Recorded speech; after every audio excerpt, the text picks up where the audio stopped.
are determined to maintain and increase the momentum of our struggle. We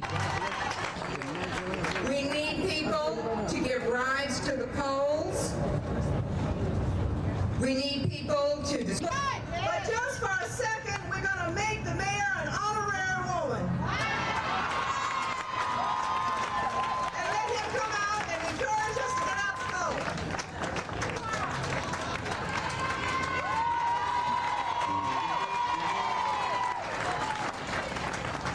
Nobody but my wife could do that. I assure you that it'll be very brief and very temporary. It's good to see you out, and it's especially good to welcome Governor Collins to our city.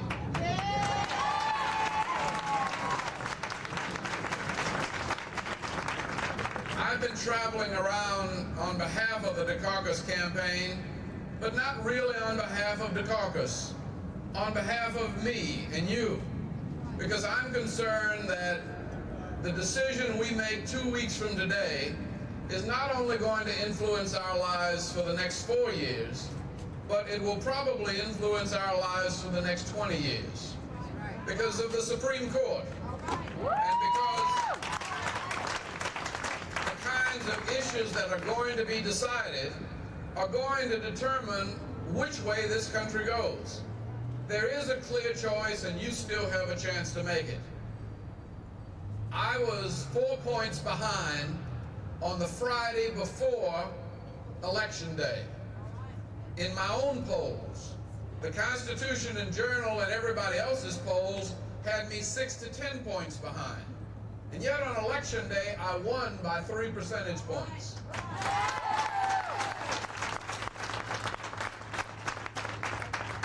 3 weeks out, White Fowler was 22 points behind. And yet he was elected senator of the state of Georgia. Now, politicians pay a lot of money for polls. Is it that pollsters don't know what they're doing? Is it inaccurate? No, pollsters do know what they're doing, but they make one judgment that you don't have to agree with. And that judgment is how many people will vote. You see, the first 25% of the American people, that's all that elected Ronald Reagan. Only 25% of the registered voters elected Ronald Reagan. But the 25% that go out first are those who ride their automobiles to the polls, who can take off in the middle of the day when it's not any convenience. The next 25% are those, quite often, who ride the buses and who have to walk to the polls after work. And normally, it's the second 25% that are the Democrats. Now, if you get that ride the bus, now if you get 55% of the population to vote instead of 45%, that increase in the turnout, that 10% increase, is almost 3 or 4 to 1 Democrat. So I can tell you that the pollsters right now are saying they don't see much activity, nobody's really interested, these are not charismatic characters, so only the rich folk are going to vote. And so they're projecting a 40 to 45% turnout, one of the lowest turnouts in the history of the country.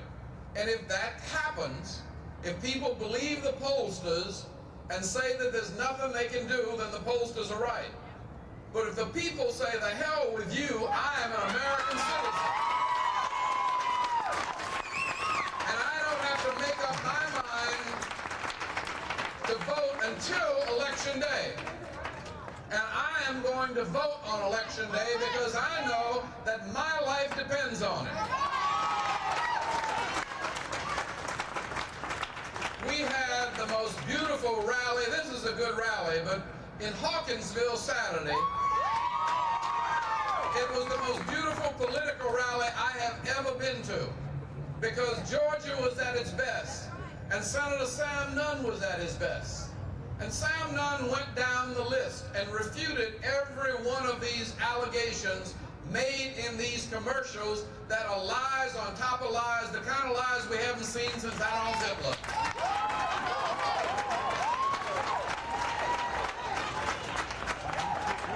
And I think we don't need to let the American people be lulled to sleep. We need to get out the vote. And when we get out the vote, people know to vote their interests, and they know that their interests have always been represented in and by the Democratic Party. And this is not a personality contest. We're not electing a cheerleader. We had one of those for 8 years. We're electing a chief executive officer who's going to take America, which is $1 trillion company, which happens to be $2.8 trillion in debt, and is going to manage it into a fiscal stability that has not existed under Republicans. That's what we're voting for. We're voting for your future and your children's future and your children's children's future, and we're voting for your mama and daddy's Social Security. So don't forget to vote. Your life depends on it.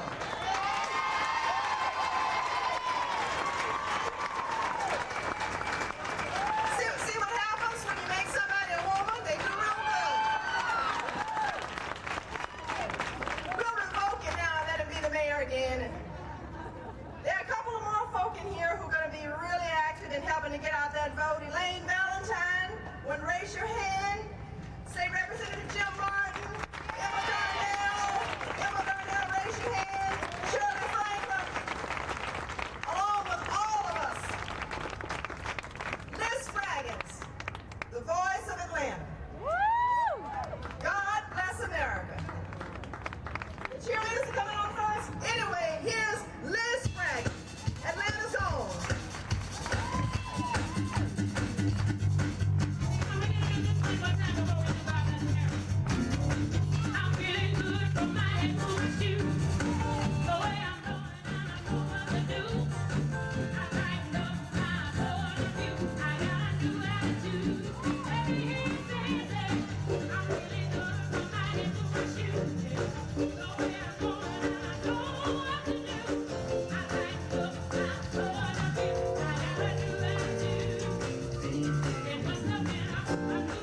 have your attention, please?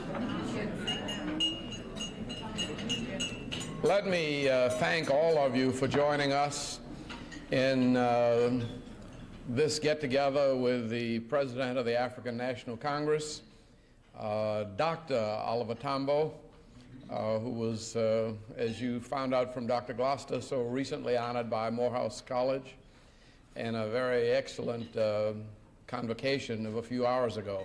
I'd like to apologize because I was caught in the middle of an airport noise meeting. And we happen to have an airport that suddenly lands in the neighborhood of 2,400 flights in a 24-hour period. We had scheduled a meeting with all of the surrounding counties that are concerned about airport noise. And Brother McAtini, it's the kind of problem you will have to deal with once the revolution is over. But that was the reason I was not able to be here with you at the beginning. But even on airport noise, the airlines and the FAA and the citizens of DeKalb and Clayton, Rockdale and Fulton counties can sit together and work out a reasonable solution anytime we can sit together. And I'm convinced that that is going to be possible also one of these days in Southern Africa. I was recently in a meeting with Johnny McAtini and Thabo Mbeki in Botswana and Carl Ware. And the amazing thing to me was that the representatives that were there from South Africa, whether they be black or white, whether they represented business or labor, whether they were Afrikaan or English speaking, in Botswana, they all seemed to get along reasonably well and all seemed to believe that one of these days, before too long, they would be working together to run that nation. And Dr. Oliver Tambo has kept that fire burning in the hearts of people both inside and outside of South Africa. He and his law partner, Nelson Mandela, I think are perhaps the hope of that region. I can't imagine two more reasonable and enlightened and constitutionally trained people to put together the kind of government that would ensure that all people, regardless of race or national origin or creed, be represented in the decision-making about the affairs of South Africa. And so, since Dr. Gloucester has introduced Dr. Tambo to you, I'd just like to say to Dr. Tambo that this gathering here at the Carter Center represents some of the more enlightened business, religious, political, press leadership of our city. This isn't the total list of enlightened leadership.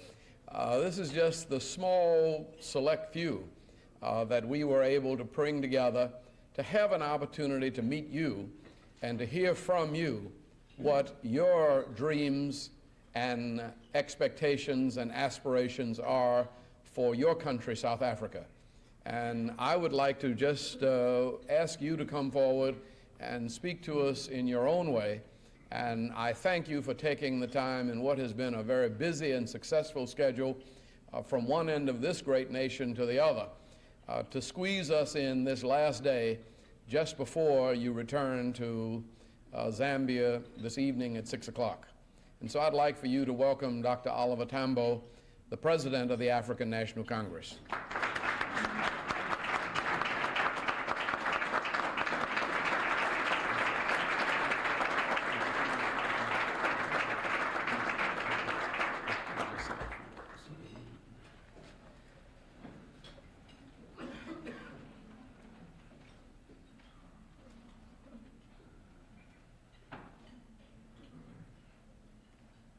Brother Andrew Young, Mayor of the City of Atlanta, our dear sister, Mrs. Corrector Scott King,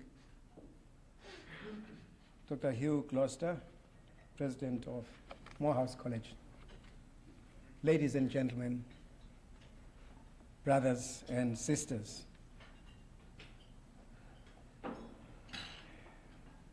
We have had an extraordinary experience since arriving in Atlanta last night. Our activities started with a wonderful meeting with members of the SCLC and Dr. Lowry, the president of the SCLC. The statements made there were most inspiring by people who have been involved with us in struggle for a long time. We were reminded there that the SCLC was established in 1957. That year, the entire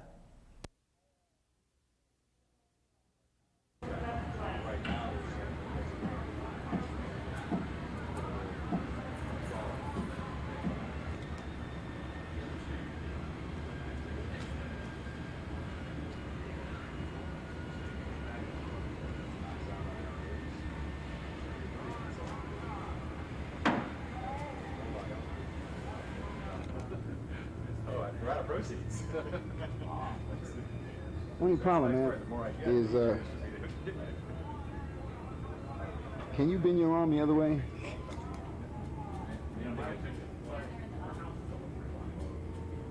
Doom, doom.